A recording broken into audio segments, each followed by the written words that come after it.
Salam kelompok kecil. Bapak Ibu kasih Tuhan, kita akan masuk dalam bahan kedua dari kelompok kecil kita tahun ini. Ya, kalau pada bahan pertama kita sudah belajar tentang bagaimana mempercayai, bagaimana melihat keberadaan Allah di tengah-tengah segala masalah, di tengah pandemi. Nah, hari ini kita akan belajar untuk percaya pada keberadaan Allah. Apakah melihat dan percaya itu adalah sama, Bapak Ibu? Belum tentu. Ya, banyak orang yang mungkin melihat, mengetahui, tapi mungkin belum tentu dia bisa percaya pada sesuatu yang dia lihat tersebut. Nah, Bapak Ibu kasih Tuhan, saya akan memutar satu buah video untuk kita lihat bersama, untuk belajar lebih banyak tentang apa itu melihat dan percaya.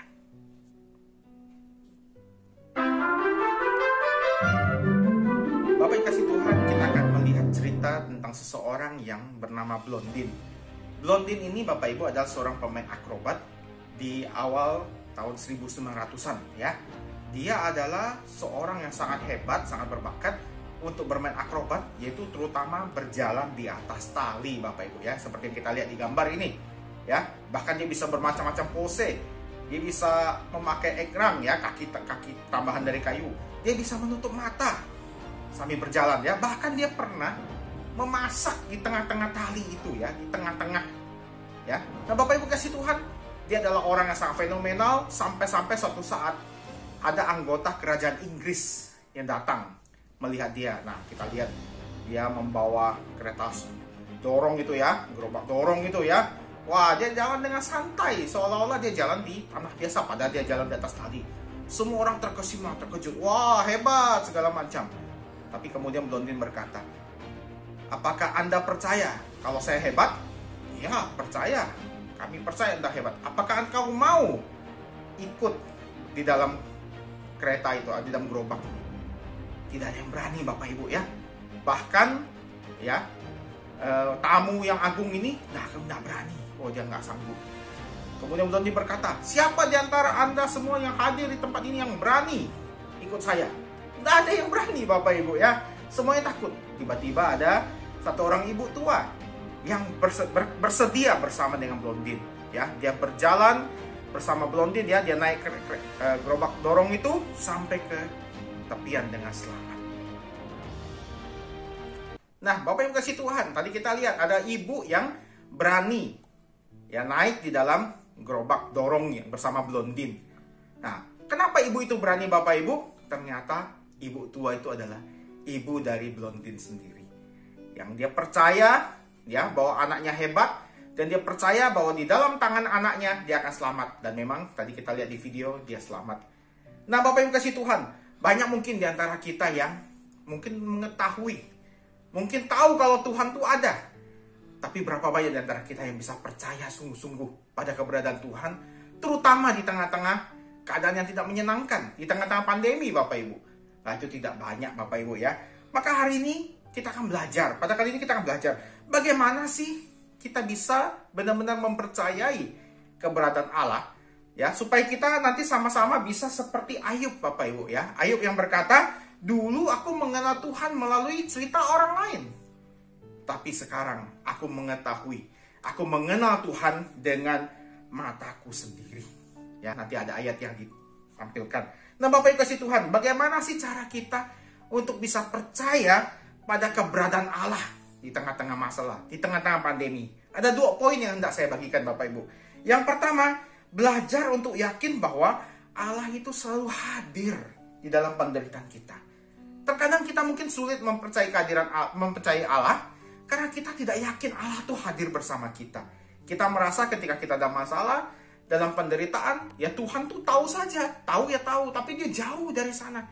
Ya, dia tidak punya waktu, tidak punya kerjaan mungkin yang mau ikut campur urusan kita. Nah, sehingga kita sulit untuk mempercayai keberadaan Allah. Allah ada, tapi mungkin Allah tidak peduli dengan saya. Kira-kira demikian, Bapak Ibu ya. Tetapi Bapak Ibu dikasih Tuhan, seorang teolog yang bernama Jurgen Moltmann ya, yang dulu pernah saya khotbahkan juga, berkata, tidak demikian. Allah yang kita sembah bukanlah Allah yang jauh, yang benar-benar tidak peduli dengan kita. Tidak. Tapi Allah yang kita sembah adalah Allah yang bersedia duduk bersama kita, bersedia mengalami penderitaan yang kita alami. Allah yang benar-benar hadir di dalam kesakitan kita, hadir di dalam penderitaan kita.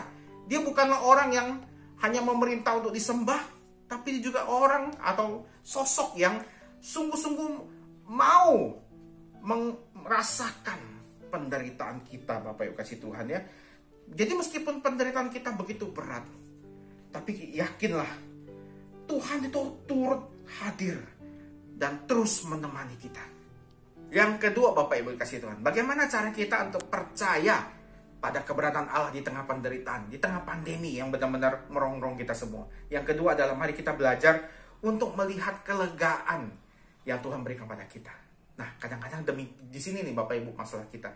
Kita merasa kita susah, kita merasa kita menderita, dan kita meminta atau bahkan memaksa Tuhan untuk menjawab, mendengarkan penderitaan kita, mendengarkan seru doa kita dengan cara yang kita mau.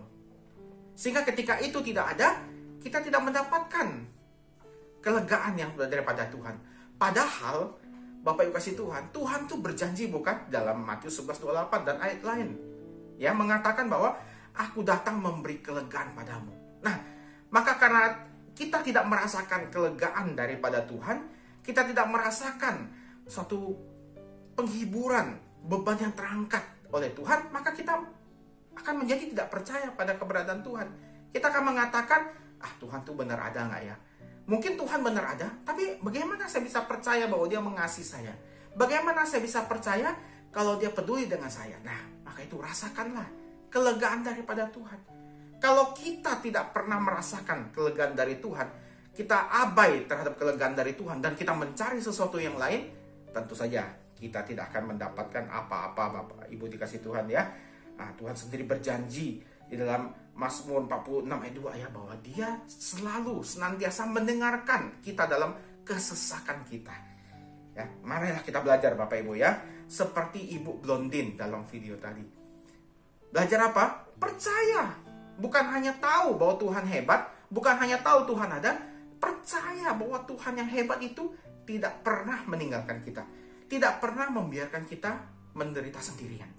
Dia selalu ada bersama kita, Dia selalu merasakan penderitaan kita, dan Dia memberi kelegaan. Ya, mari kita belajar percaya pada kehadiran Tuhan. Kita belajar bahwa Tuhan itu ingin bersuara kencang di dalam penderitaan kita. C.S. Lewis pernah berkata, penderitaan sekaligus juga menjadi megafon suara Tuhan. Nah, kita kan nggak pernah mendengarkan suara Tuhan seperti apa.